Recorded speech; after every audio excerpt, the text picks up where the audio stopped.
rotateur, comme la Gloom, comme la Jumper-Stead, des pathologies extrêmement fréquentes. Et nous, on a souvent, enfin, très régulièrement des avis chirurgicaux. Et là, l'idée, c'était de savoir quelle est la gravité un petit peu, quelles sont les stratégies au jour d'aujourd'hui. Est-ce que c'est particulier par rapport aux autres pathologies? Et voilà. Bon, en tout cas, merci Antoine. Ouais. Let's go disco. Allez, c'est parti. Vous voyez bien, c'est bon pour tout le monde? Alors, je vais vous présenter la place de la chirurgie dans les pathologies chroniques d'Achille. On va surtout discuter de la pathologie d'insertion et en particulier la Glunt. Un modèle lésionnel par excellence, c'est le tendon d'Achille. Là, vous pouvez voir à droite l'IRM avec une lésion en plein corps du tendon. Au niveau de l'anatomopathologie, les lésions tendineuses aiguës, on va faire un petit rappel parce qu'en fait, il y a plusieurs lésions décrites. Il y a tout d'abord l'œdème, qui est une simple souffrance qu'on appelle communément une tendinite.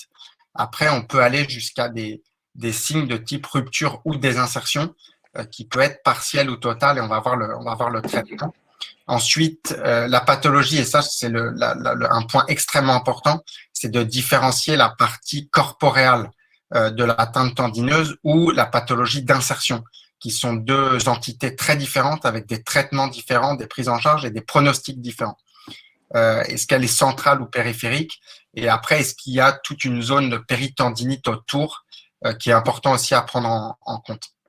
Là, on peut voir une patiente qui avait été infiltrée à multiples reprises de son tendon.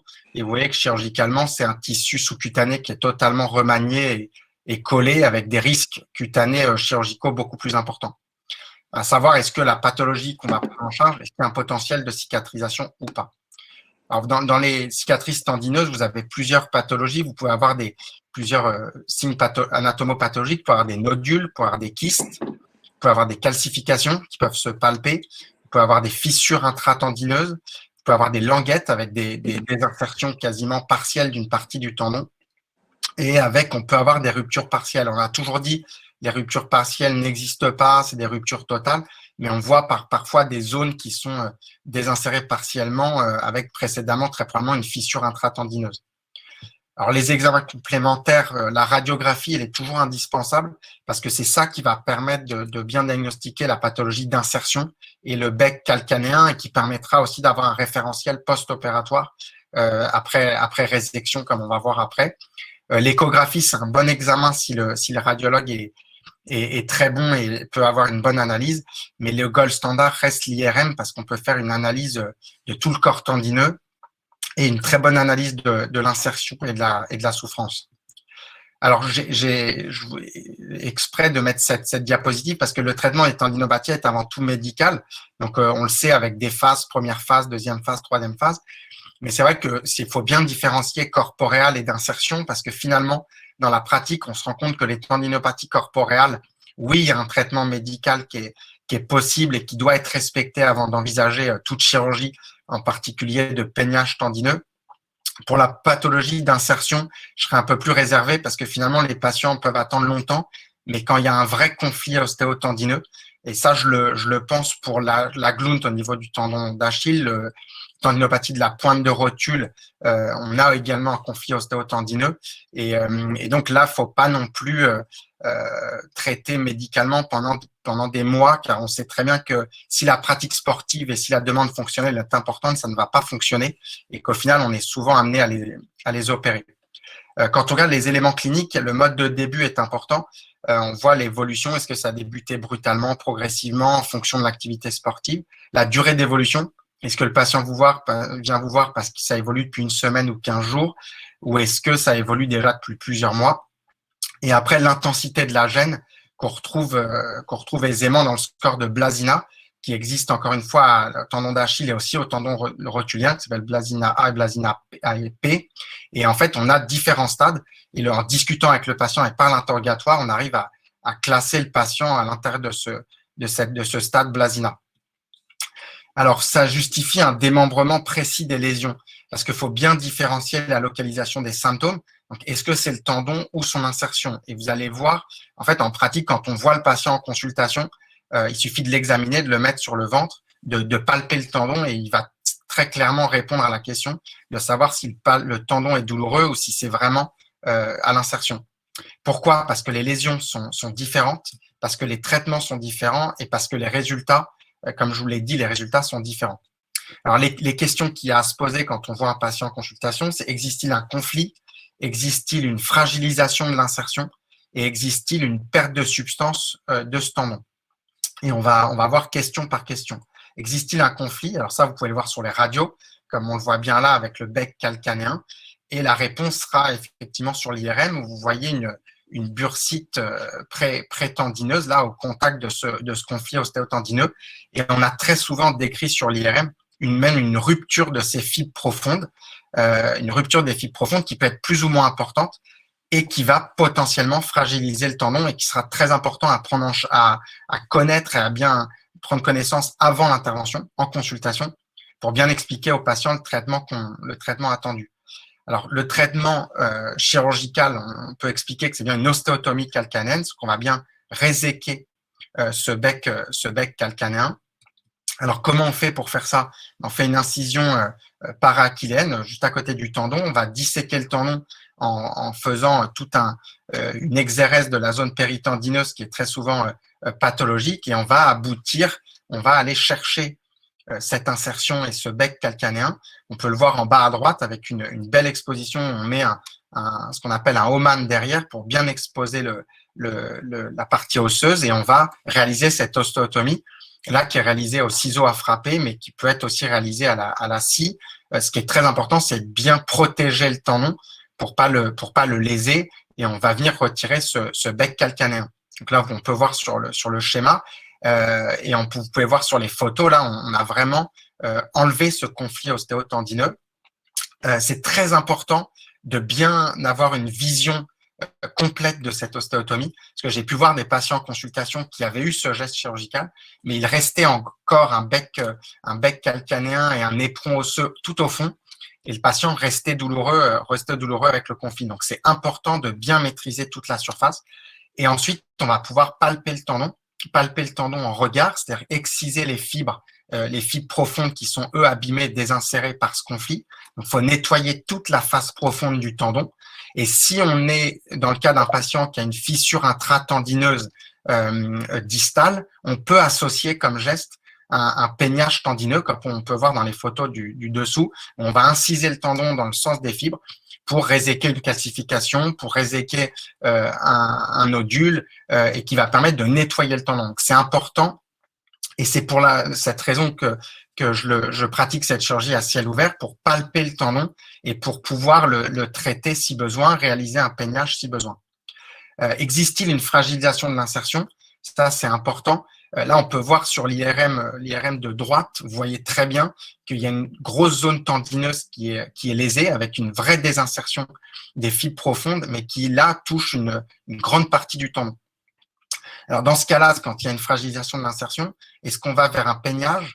Est-ce qu'on va vers renforcer un tendon sur une insertion fragile, au risque de réaliser un traitement inadapté, c'est-à-dire une récidive des douleurs, voire une rupture du tendon d'Achille à l'insertion? Alors, on va voir les solutions. Et les solutions, en fait, parfois, elles viennent du patient seul, parce qu'on a des patients parfois qui sont gênés par cette tendinopénie d'insertion et qui vont tout simplement se rompre le tendon à l'insertion. Donc là, le patient réalise son traitement directement, parce que là, on va devoir l'opérer, bien sûr, mais devoir l'opérer en lui nettoyant le moignon tendineux et en le réinsérant dans l'os. Et là, vous avez l'exemple chirurgical pour réinsérer dans l'os. On va creuser, on va faire une gorge, une tranchée osseuse dans le calcanéum, et on va venir par une technique qu'on appelle la technique des double U, qui est originaire de la pitié salpêtrière, et on va venir par cette technique réinsérer le tendon dans cette tranchée osseuse par un mécanisme de traction puis de suture. Technique qui fonctionne très bien, qui peut bien s'adapter à l'Achille, qui peut s'adapter aussi au tendon patellaire, et c'est assez marrant parce que c'est une technique qui est originaire de l'épaule et de la coiffe de rotateur initialement. Et c'est une technique qui est très solide. Donc le patient mais souvent le patient ne se rompt pas seul, c'est-à-dire qu'il y a un risque de traitement qui est insuffisant. Pourquoi? Parce que finalement, il y a des chirurgiens qui peuvent enlever juste le bec calcanéen, mais attention, s'il y a une fragilisation de cette insertion, le patient peut rester douloureux.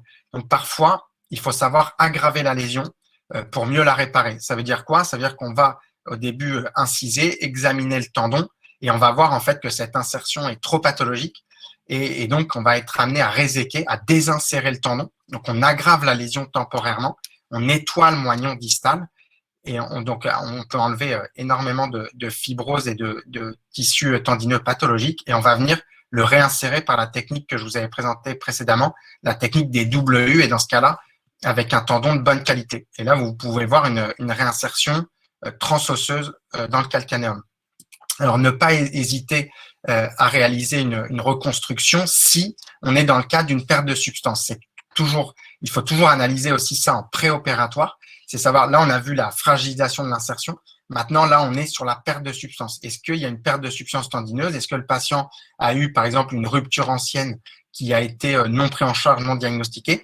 Et je peux vous dire que c'est plus fréquent que ce qu'on peut imaginer. Des patients qui sont pris en charge initialement aux urgences pour des ruptures d'Achille, qui sont finalement renvoyés chez eux avec le diagnostic d'entorse et qui reviennent vous voir quelques semaines après avec une véritable rupture tendineuse. Donc, attention à cette perte de substance. Il faut bien l'analyser en préopératoire parce qu'il faut prévoir une greffe après un nettoyage. Là, on peut voir des exemples de patients qui ont des vraies pertes de substance intratendineuses. Donc là, on va chez ces patients chirurgicalement nettoyer la fibrose et ensuite on réalise la technique de tranchée et d'autogreffe. Je vais vous montrer un exemple. Là, on va prendre la greffe. Alors, on la prend souvent en s'agrandissant plus haut et on prend une aponévrose de triceps sural qui va se refermer aisément. On va prendre ce qu'on appelle un greffon libre et on va venir le mettre et combler cette perte de substance. Alors, je vais vous montrer un exemple d'une sportive de 20 ans qui fait de l'athlétisme, qui a eu multiples infiltrations. Là, on voit une perte de substance importante. Alors, chirurgicalement, on va examiner le tendon, on va réséquer le tendon pathologique et on se aperçoit qu'on se retrouve avec un véritable trou. Et là, on va avoir donc une perte de substance très importante avec encore les deux haubans de chaque côté. Donc là, on va venir interposer la greffe au milieu. Et là, vous voyez c'est une greffe qui va permettre de remplacer totalement l'insertion d'Achille, avec à la fin un greffon très satisfaisant. Et par expérience, pour en avoir déjà fait, c'est une chirurgie qui fonctionne correctement, avec un bon espoir d'être non douloureux et même de reprendre certaines activités sportives. Alors, qui au départ, c'est un diagnostic de tendinite, mais en fait, on se rend compte qu'on peut aboutir à des véritables reconstructions. Alors, je vous disais en préambule, ça peut s'adapter, tout ce que je viens de vous montrer pour la stratégie d'Haglund, la pathologie d'Haglund, peut s'adapter à la tendinopathie de pointe de rotule avec exactement le même raisonnement qui peut être adapté à ce niveau-là. En conclusion, la chirurgie de la tendinopathie a beaucoup évolué. Alors, c'est important de bien démembrer la pathologie corporéale et d'insertion. Je pense que là, je vous l'ai bien démontré, que ce soit par la clinique et par la radiologie. Et puis après, le traitement se fait par des techniques adaptées, visualiser le conflit, éventuellement rechercher une fragilisation du tendon, savoir s'il y a une perte de substance. Et on s'est aperçu qu'en prenant en charge ces patients de cette façon, les résultats étaient bien améliorés et que tout ça, initialement, à l'époque, était des tendinites. Voilà, merci à tous. Top, Antoine. Merci beaucoup. Ouais. Merci beaucoup. Beaucoup de questions te concernant. La première, et je salue chaleureusement Jean-Louis. Je lis sa question là, sur la verticalisation du calcanéum. Alors, pour répondre à ta question, Jean-Louis, j'ai vu un patient récemment qui a eu cette chirurgie de verticalisation du calcanéum pour un conflit et je peux te dire que les suites ne sont absolument pas les mêmes. J'en ai vu plusieurs en consultation, mais avec des suites que moi, personnellement, je trouve très difficiles. Et je pense que l'ostéotomie du calcanéum là fonctionne bien selon ce que je peux voir en consultation, avec des résultats corrects, des reprises des activités sportives, avec une chirurgie qui est, je considère, beaucoup moins lourde que l'ostéotomie calcanéenne là de modification d'ostéotomie de fermeture là du calcanéum pour modifier la verticalisation. Chirurgie que je trouve très invasive.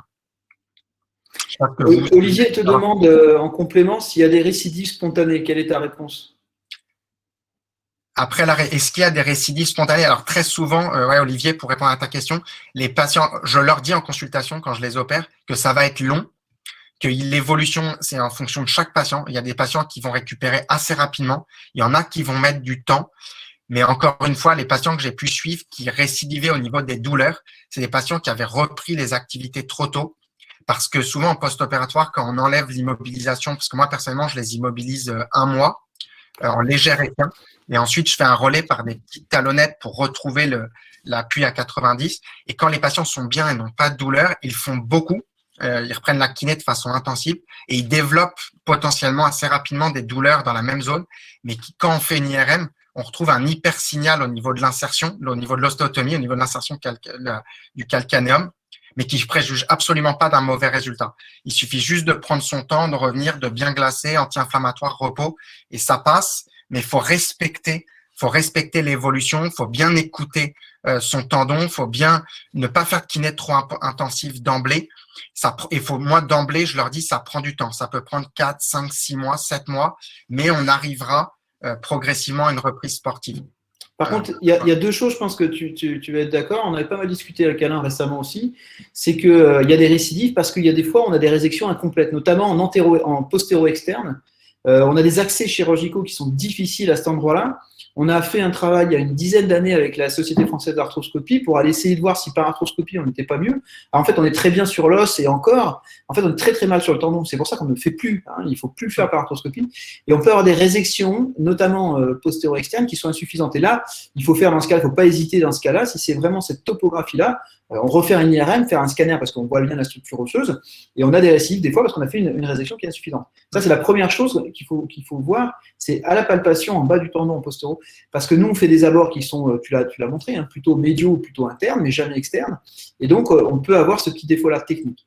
Après, sur le plan des suites, ce qui change énormément, je trouve, c'est la qualité tendineuse. Et moi, ce qui m'inquiète énormément, c'est ceux qui ont eu 1, 2, 3 infiltrations. Et ceux-là, même si tu les opères et tu fais un nettoyage, un parage du tendon et voire une reconstruction, s'ils ont eu déjà des corticoïdes, ils ont des altérations du tissu collagénique, malheureusement, pratiquement irréversibles. Et je trouve que dans les mauvais pronostics, c'est l'aspect tendineux, parce qu'une fois qu'on a fait la résection osseuse, honnêtement, on est plutôt bien, tu as raison, on laisse des suites assez tranquilles. D'ailleurs, si on fait le tour de la table, si on fait le tour de la table, vous donnez quoi comme suite Olivier, tu donnes toi comme suite sur un agunt? Tu es plutôt botte, tu es plutôt plâtre, qu'est-ce que tu donnes quoi comme site? On en discute souvent entre nous. Mets le son, Olivier, le son. Mets ton son. Je pense qu'il faut essayer de les faire marcher quand même assez rapidement. S'il n'y a pas de geste tendineux, s'il y a juste le geste de résection, je les fais marcher avec soit une résine où on appuie dessus, soit une botte de marche. Alex? Moi, je suis plutôt botte de marche, avec éventuellement une petite talonnette initialement pour pas trop tirer sur le tendon s'il y a eu un geste tendineux. Alain? Alors moi, j'ai vachement évolué parce que avec le temps, je suis devenu beaucoup plus invasif. Et donc, du coup, il y a toujours un geste tendineux, c'est-à-dire j'ouvre toujours le tendon. Je fais une voie d'abord qui est très arciforme, très basse. J'ouvre toujours le tendon en deux pour faire une grosse résection osseuse parce que pour moi, c'est ça qui fait le pronostic. Toutes les autres voies, malheureusement, résèquent pas assez d'os. Et donc, comme je fais toujours une réinsertion tendineuse pour fermer, moi, je reste sur la botte sur un mois, sans appui. Ouais, pareil. Ouais. Allez, Antoine, Ouais, pareil, je fais ça. Alors après, pour l'exposition, moi, je suis médial, je suis assez médial, mais en fait, je m'incise assez haut. Et en fait, avec un Oman, je vais assez loin en décalant le tendon. Et quand on met en flexion plantaire, je trouve qu'on est assez bien exposé. Après, je résecte très souvent la face profonde du tendon qui est abîmée par le conflit osseux. Donc, en fait, c'est l'équivalent un peu d'un peignage de nettoyer le tendon. Mais c'est vrai que c'est extrêmement important. Et ça, je suis tout à fait d'accord. C'est totalement le pronostic de la pathologie. C'est-à-dire que j'ai vu des patients en post-opératoire, et tu le disais, Johan, avec des douleurs encore persistantes. Et c'est très souvent l'éperon postérolatéral. Donc, il faut vraiment être… et bien bas aussi. Ouais. Faut bien réséquer. Et quand la chirurgie se passe bien, globalement, les suites se passent bien. Ça veut dire que le geste a été trop économe initialement. Il faut vraiment bien réséquer et aller assez loin. Dans nos indications, il faut retenir que les 3 de la classification, c'est clair, c'est quand il y a une atteinte tendineuse. C'est pour ça que la calcanéoplastie par arthroscopie, ne serait-ce que dans un certain nombre de cas, ne s'adresse qu'à des agnutes définis sur le plan osseux, mais qui n'ont pas de lésions tendineuses. Et on s'entend bien qu'à partir du moment où des lésions tendineuses, pour moi, ça, c'est une indication. C'est souvent les pathologies qu'il faut opérer. Et c'est pour ça qu'on décide aujourd'hui de faire un ciel ouvert. Après, On va très bien. Juste de voir l'insertion, parce que si elle est vraiment très, très atteinte, plus de 50% de l'épaisseur du tendon est très fragilisée. Moi, j'ai déjà fait de réséquer totalement l'insertion et de la réinsérer comme j'ai montré dans le topo. Très bien. Si on décide de le faire sous arthroscopie, ce qui peut être une solution, il faut vraiment faire attention à la résection parce qu'on est vraiment très timide. On pense enlever énormément de choses dans le geste et il ne faut pas hésiter éventuellement à faire un coup d'amplificateur de brillance pour voir un peu où on en est parce qu'en fait, on fait une résection qui est très courte par rapport au geste qu'on fait et qui donne le bon résultat. C'est vraiment la résection importante qui donne le bon résultat. C'est pour ça qu'à ciel ouvert, on aura quand même le meilleur contrôle et également un geste associé qui est fréquent. Je vais passer la main à Alexandre. Alexandre, juste dans l'intervalle, je réponds à Antoine. Antoine, tous mes voeux. Est-ce que les semelles en cas de conflit osteotendineux? Écoute, les semelles dans les tendinopathies corporeales, ça a un intérêt, tu as raison. Nous, à partir du moment où il y a un conflit osteotendineux, oui, ça va soulager s'il y a une petite bursite, mais c'est un vrai adlunt avec une vraie pathologie, avec des lésions atteintes du tendon, notamment sur l'IRM ou sur l'échographie. Là, on est dans un stade dépassé et malheureusement, le traitement par posture semelle sera probablement dépassé. Donc, à un stade précoce, oui. À un stade tardif, avec atteinte tendineuse, non. Alexandre, à toi la parole.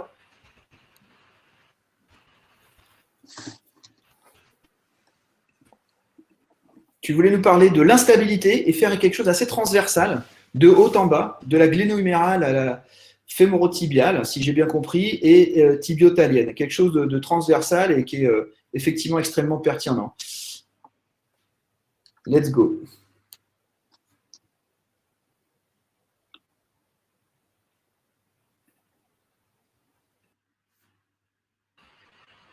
Est-ce que vous avez mon écran là?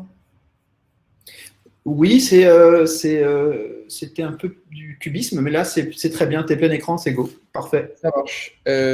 Donc, c'est un topo un peu inhabituel que, en tout cas, je me suis beaucoup amusé à préparer.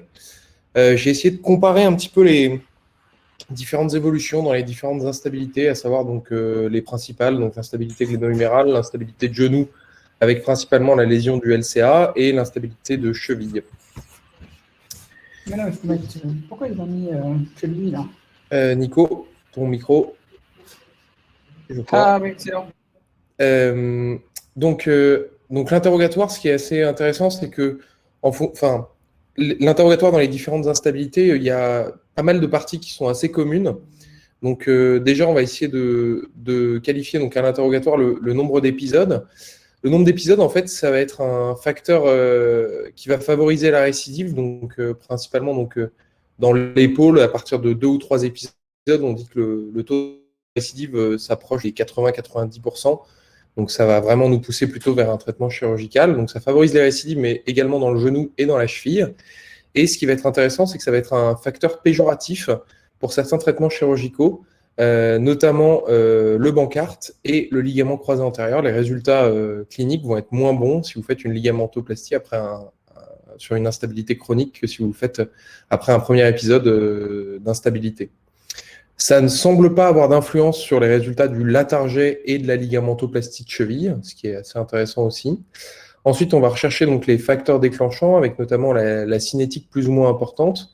En effet, moins la cinétique est importante, plus on peut se dire que l'articulation est instable et plus on va avoir tendance à être agressif dans notre traitement.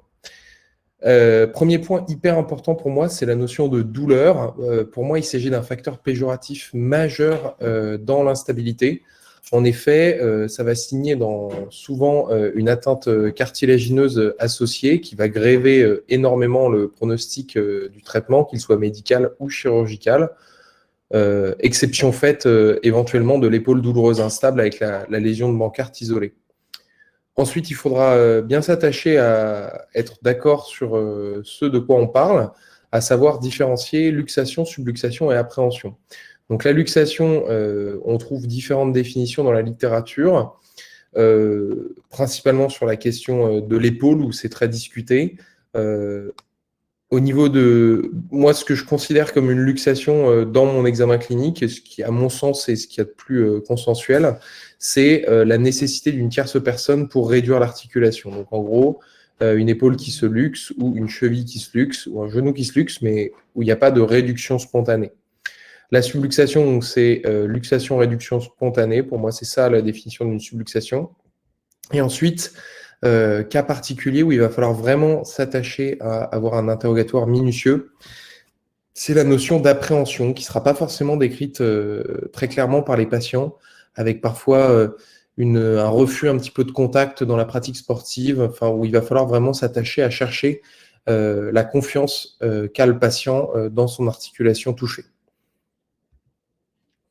Concernant l'examen clinique, on s'attachera toujours à rechercher les mobilités de l'articulation parce que tant qu'une articulation est raide, on ne pourra pas, à mon sens, parler d'un résultat final et on ne pourra pas proposer, à mon sens, de chirurgie. Donc, il faudra s'attacher toujours à récupérer des mobilités complètes de l'articulation comparées au côté contralatéral sain. Principalement dans le ligament croisé antérieur, l'extension sera la mobilité la plus importante à récupérer et représente pour moi un défaut d'extension, sauf cas particulier de l'ans-dessous méniscal, une contre-indication à la chirurgie. Concernant l'instabilité d'épaule, c'est la rotation externe qu'il faudra absolument récupérer avant toute chirurgie d'instabilité d'épaule. La force sera aussi très importante à évaluer, que ce soit manuellement ou à l'aide d'un test isocinétique. Et il faudra rechercher une hyperlaxité de l'articulation et non pas une hyperlaxité globale.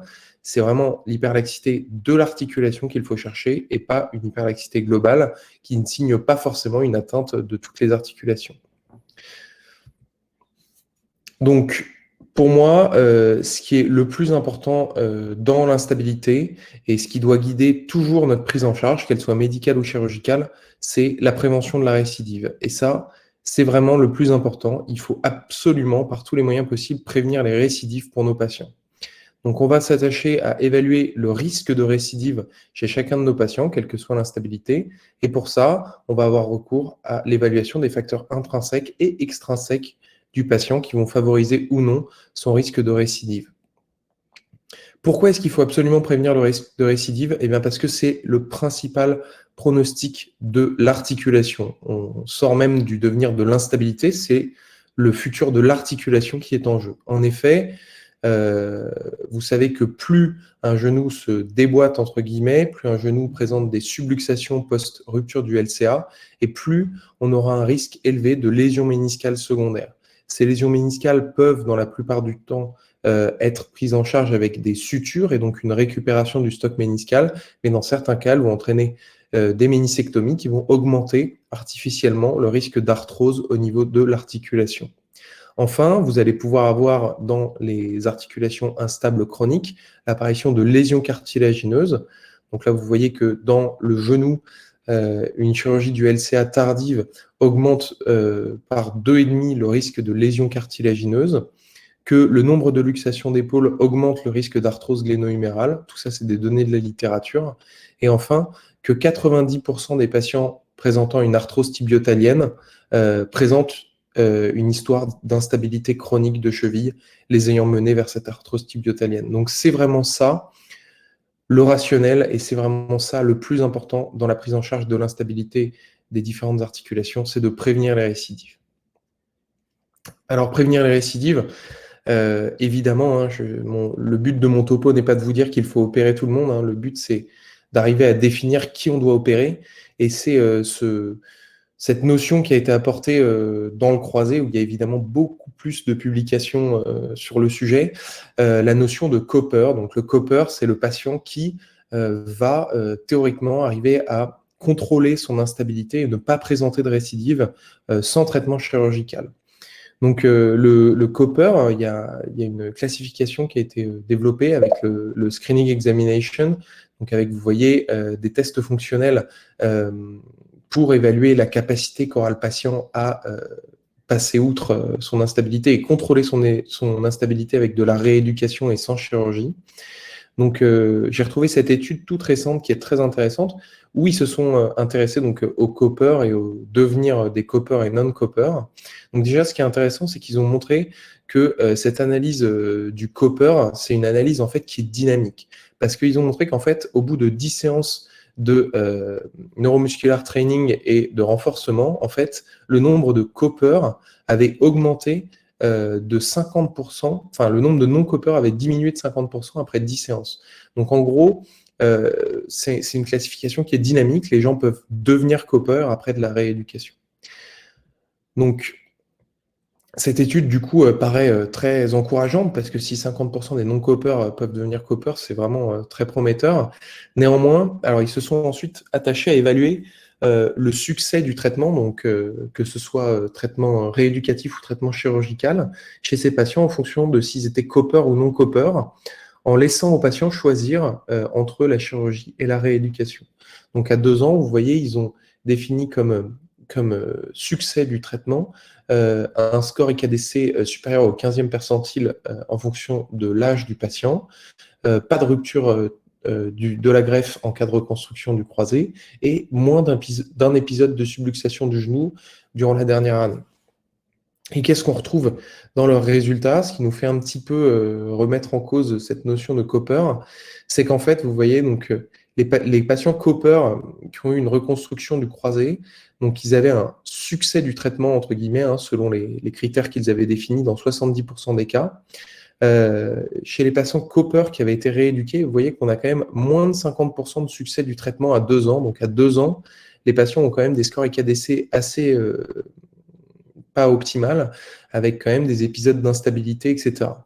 Et alors, ce qui est intéressant, c'est que vous voyez que chez les non-copers, donc les patients qui avaient des tests fonctionnels assez mauvais, vous voyez que les résultats de la chirurgie sont finalement assez mauvais également. Donc, en gros, ce qui conclut dans leur étude, ce qui est assez intéressant, c'est que finalement, le patient copper, il va avoir des résultats qui vont être plutôt bons, que ce soit chirurgicaux ou rééducatifs, même s'il y a quand même un différentiel entre les deux résultats, alors que le patient non copper, finalement, même si vous l'opérez, ça ne va pas forcément améliorer franchement son résultat. Vous voyez, quand on poule en fonction de la rééducation ou de la chirurgie, on est à 56% de bons résultats de la chirurgie contre 28% après rééducation.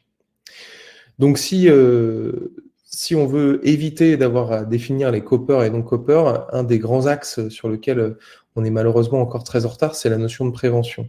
Évidemment, la prévention, c'est toujours pareil, elle est beaucoup plus développée dans le genou que dans les autres articulations, avec notamment le FIFA 11+, qui est un peu la star des programmes de prévention dans l'instabilité de genou, avec des taux de réduction d'incidence de blessures rapportés de 30 à 70%, hein, donc c'est absolument énorme dans les études. 89 patients à traiter pour éviter un LCA, un bénéfice financier énorme, donc $100 par joueur par saison, donc c'est pas $100 par joueur évitant un LCA, hein, c'est $100 par joueur faisant le FIFA 11+, avec un coût de mise en place assez faible.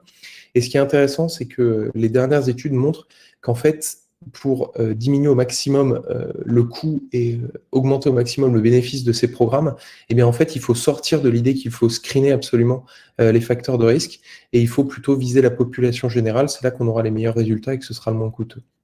Dans les pôles, néanmoins, il y a quelques études qui commencent à sortir avec le Oslo Trauma Research Center des pôles, qui est un programme assez récent et qui est assez prometteur avec une diminution du risque de blessure au niveau de l'épaule de 28%.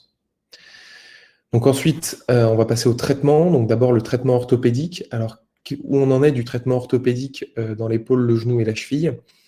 Donc on va s'attacher bien sûr à une rééducation assez poussée. Pour moi, la rééducation, que ce soit l'épaule, le genou ou la cheville, elle est similaire en fait en post-opératoire ou dans un traitement orthopédique avec pour moi les mêmes deadlines et les mêmes critères de retour au sport. Dans le LCA, ce qui est rapporté, c'est aux alentours de 20% d'échecs, donc 20% de patients qui développent une instabilité chronique secondaire. Dans l'épaule, c'est beaucoup moins bon, avec 70% de récidive après un premier épisode d'épaule dans certaines études. Il y a une notion qui est développée dans une étude chez le footballeur qui peut être intéressante chez vos joueurs de bon niveau en cours de saison, c'est la notion d'attelle dynamique. Donc vous voyez, c'est la photo qui est en haut à droite. Dans cette étude, ils avaient fait porter une attelle dynamique à des joueurs de foot de bon niveau, ce qui leur avait permis de finir leur saison sans se faire opérer. Dans la cheville, donc c'est 30% de récidive après un premier épisode d'entorse. Donc vous voyez que ça, c'est vraiment un des axes forts de cette présentation. L'instabilité de cheville est totalement galvaudée. Hein, c'est vraiment, c'est tellement fréquent qu'en fait tout le monde trouve ça normal et c'est pas forcément une bonne chose. À noter néanmoins que les chevillères souples dans les dernières études montrent une efficacité pour prévenir le risque de récidive. Donc, ce qui est intéressant, c'est que l'état actuel de la littérature dans le ligament croisé, vous voyez, on est dans le futur, donc c'est vraiment, il y a énormément de publications, beaucoup de chirurgie, beaucoup de publications. Qu'est-ce qu'on retrouve aujourd'hui dans les résultats ? Eh bien, dans les résultats, on retrouve qu'il y a un taux de reprise au même niveau qui est encore perfectible, avec 60% des patients qui reprennent au même niveau après une ligamentoplastie du croisé. Donc, vous voyez que ce n'est pas optimal. Un taux de récidive qui ont pas mal chuté depuis l'adjonction des plasties antérolatérales, avec une récidive rapportée aux alentours de 6% désormais, mais un taux de réopération aux alentours de 20%, voire même 40% selon certaines études, avec des lésions méniscales secondaires. Le délai de reprise, il y a aussi de nombreux tests composites qui sont développés dans le croisé qu'on ne retrouvera pas dans l'épaule ou dans la cheville. Je cite notamment le K-Start développé par l'équipe de Lyon, qui est pour moi un test très utile. À 1 an, qu'est-ce qu'on retrouvait? On retrouvait un tiers de reprise sans limite, un tiers de reprise dans l'entraînement et un tiers de patients n'avaient pas repris après une ligamentoplastie du croisé. Donc, vous voyez que ce n'est pas encore totalement optimal. Concernant donc l'instabilité d'épaule, on n'est pas dans le futur, mais on avance un petit peu. Pourtant, vous voyez que les résultats sont bons, avec un taux de reprise au même niveau de 70%, un taux de récidive faible de 5% et un taux de réopération assez faible également, avec 5% de réopération. La principale cause de réopération dans le latargé, ça va être l'ablation des vis ou la gêne sur le matériel. Le délai de reprise est plus court que le croisé, avec un délai de reprise moyen à 6 mois, mais pas de critères composites actuellement dans la littérature, donc c'est indéniablement un des facteurs limitants pour interpréter ces résultats. Concernant la cheville, alors là, c'est complètement le Moyen-Âge. Donc, malgré des résultats pourtant très satisfaisants, avec un taux de reprise au même niveau de 70%, des récidives à 5% et une réopération à 10%, donc principalement toujours avec une gêne sur le matériel, un délai de reprise assez précoce à 6 mois. On n'a toujours pas de critères de retour au sport et toujours pas de moyens de prévention, en tout cas popularisés. Donc, vous voyez qu'il y a encore beaucoup à faire sur cette articulation. Maintenant, un petit peu, donc, quelles sont les améliorations récentes? Donc, les améliorations récentes et ce qui semble prendre le plus de poids actuellement dans les critères de retour au sport, c'est la notion de quantification de l'aspect psychologique de l'instabilité. En effet, dans une dernière dans une dernière étude, Kate Webster rapportait qu'en fait, le facteur principal de retour au sport et le facteur principal de récidive, c'était finalement l'ACLRSI, que les patients étaient en fait finalement tout à fait capables, par ces scores psychologiques, de quantifier leur instabilité de genou.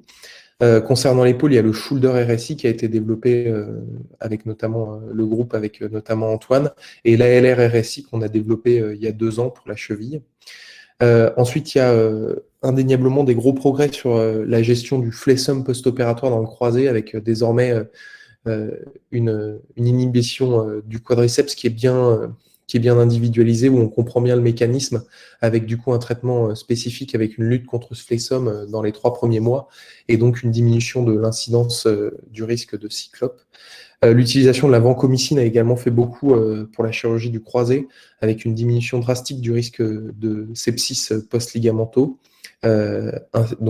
Utilisation de la vanco qu'il faudra évaluer dans la ligamentoplastie de cheville.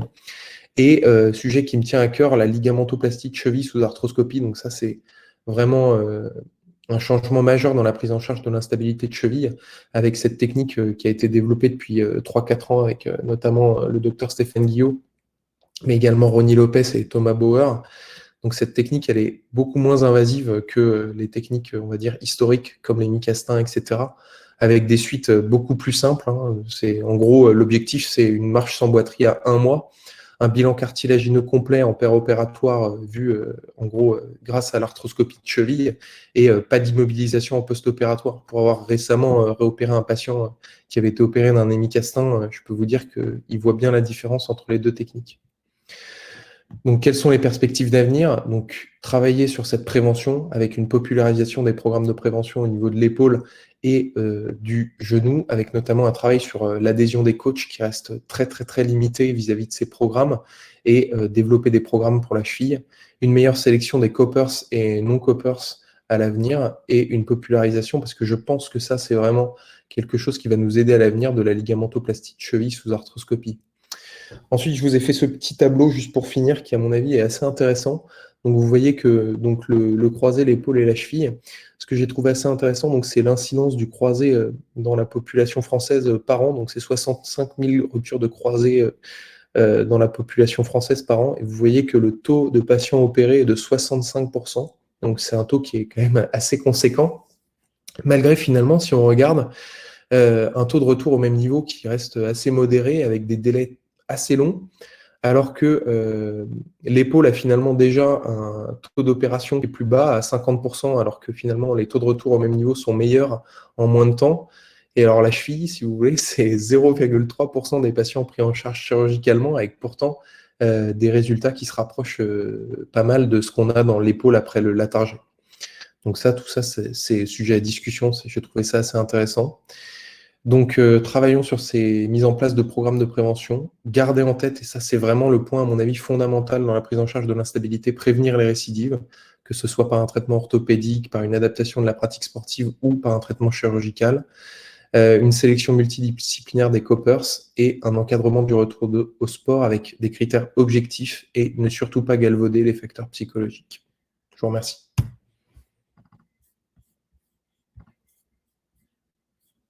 Merci beaucoup, Alex, de cette transversalité et de cette maîtrise de cette transversalité surtout. La question, c'est que si tu notais plutôt pas les points communs, mais plutôt les grosses différences quand même aujourd'hui que tu dois obligatoirement relever, puisque là, tu as cherché tous les points communs, bien entendu.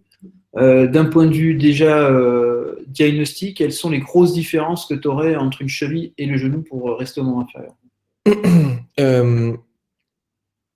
C'est-à-dire l'interrogatoire, le premier épisode. Est-ce que c'est le même enjeu, par exemple, le premier épisode d'un croisé, en gros, que le premier épisode d'une cheville? Ce qui est marrant, c'est que dans notre pratique, c'est pas la même chose, mais en fait, je comprends pas pourquoi. Parce que finalement, on a des taux de récidive qui sont quasiment similaires dans les deux pathologies. On a un impact cartilagineux de la récidive qui est exactement le même, avec une chirurgie cartilagineuse dans la cheville qui est probablement même plus délétère que dans le genou et qui est moins développée que dans le genou, donc avec finalement des séquelles plus importantes. Et une chirurgie qui marche mieux dans la cheville que dans le genou. Donc, je ne sais pas.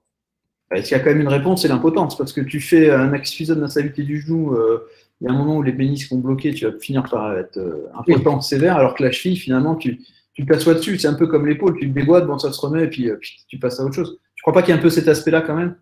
Si, c'est possible. Effectivement, l'épanchement dans le genou fait que souvent la récupération met un peu plus longtemps avec une grosse amyotrophie quadricipitale, mais je pense qu'il y a vraiment quand même un côté très galvaudé de l'entorse où finalement tout le monde va te dire moi aussi je me suis déjà fait une entorse et c'est pas grave. Et alors que je suis pas forcément d'accord avec cette perception-là parce que depuis que j'ai eu la bonne idée de mettre comme critère de consultation la cheville à la clinique, j'ai énormément de patients en fait qui consultent pas pour des notions d'instabilité parce qu'en fait tout le monde leur dit que c'est pas du tout grave et qui viennent en fait avec typiquement des LODA assez carabinés. Chez des gens qui sont très jeunes, avec 25-30 ans parfois, où finalement le pronostic pour la cheville il est catastrophique, le traitement médical il est pas terrible, et le traitement chirurgical il est vraiment pas terrible non plus.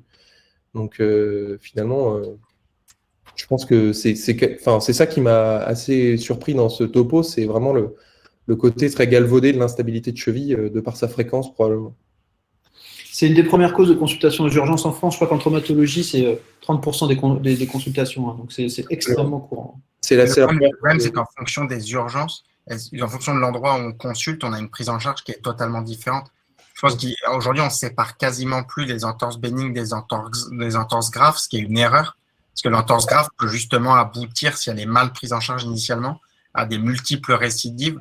Et aujourd'hui, on les immobilise quasiment plus. Les gens, ils sortent avec Aircast 10 jours et puis il n'y a plus de séparation de gravité qui joue sur le pronostic de la cheville, quoi. C'est pour ça qu'on voit. Du coup, si tu avais un message, Alexandre, des indications, parce que on va parler de chirurgie, on te pose la question de savoir, en cas de bon ou mauvais résultat, quelles sont tes indications sur la chirurgie ligamentaire du genou, tout simplement? Sur la chirurgie ligamentaire du genou, en gros, pour moi, dans un monde idéal, si on devait vraiment avoir contrôle absolu sur nos patients, on pourrait presque se permettre de dire que en fait, tout devrait tenter, on va dire, au niveau rééducatif, sauf lésions associées, bien sûr. Hein, tout ce qui est lésions méniscales et lésions cartilagineuses, je sors ça de cet algorithme. Mais on devrait pouvoir tenter un traitement rééducatif quasiment systématiquement. Mais vraiment, l'enjeu, c'est à partir du moment où il y a l'apparition d'une récidive, et pour moi, que ce soit l'épaule, le genou ou la cheville, bah, si c'est pas contrôlé rééducativement, ça doit être stabilisé autrement, mais soit par une adaptation de la pratique sportive avec une diminution du risque, soit par de la chirurgie, mais sinon, c'est juste vouer l'articulation à sa destruction. Et tu ne crois pas, Alex, qu'il y a plus de lésions associées dès le premier épisode dans une lésion du ligament croisé antérieur que dans les entorses de cheville? Parce qu'il y a quasiment 40% de lésions méniscales, il y en a plein qui sont sous-estimées, il y a les lésions du cartilage, et ce, dès le premier épisode. Contrairement aux lésions de la cheville, qui peuvent être des lésions à différentes gravités, on ne se fait pas un petit croisé, en fait. On se fait le croisé, et à chaque fois, c'est un accident plus grave. Et tu les vois aussi, tes patients, quand tu les vois avec un premier épisode où il n'y a pas encore de lésions, tu sais qu'aussi tu auras un bon résultat, et tu vas aussi avoir un aspect protecteur, même si c'est un peu difficile à prouver. Par contre, pour les chevilles, tu les vois rarement sur son premier épisode, tu les vois quand ils ont des instabilités vraiment avancées. Et puis moi, je parlerai de l'épaule tout à l'heure et justement, je ne serais pas forcément d'accord avec toi. Et là, par contre, pour les chevilles, tu les vois vraiment pour des instabilités, donc souvent beaucoup d'épisodes. Et tu vas déjà exclure ceux qui sont douloureux parce que tu auras un mauvais résultat.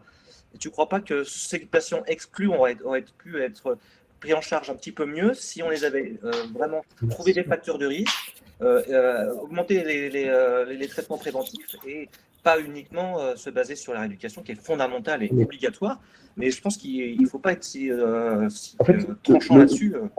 En fait, le problème, je pense, de fond, hein, ce qu'on retrouve très souvent, je trouve, chez les patients, c'est qu'en fait, je trouvais la grosse différence que j'avais avec la population néo-zélandaise quand j'étais là-bas, c'est qu'en fait, la population néo-zélandaise est beaucoup plus observante.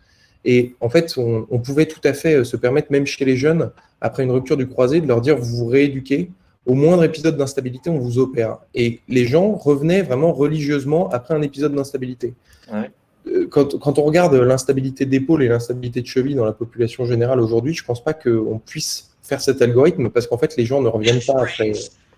Déjà, la rééducation est assez mal suivie, principalement. Je pense que les instabilités, instabilités de cheville sont un peu négligées parce que sous-estimées et souvent on dit c'est une cheville, c'est pas grave, ok, t'as un épisode, tu vas en refaire, la kiné ça va faire l'affaire et je pense qu'on sous-estime énormément alors que maintenant on a quand même bien discuté un petit peu les ligaments croisés antérieurs, on connaît tous, que ce soit les médecins, les chirurgiens, les kinés, les sportifs, les clubs, tout le monde connaît bien cette pathologie-là et on sous-estime, je pense, la cheville et les répercussions qu'on peut avoir. Donc, à nous d'en parler plus, comme tu le dis.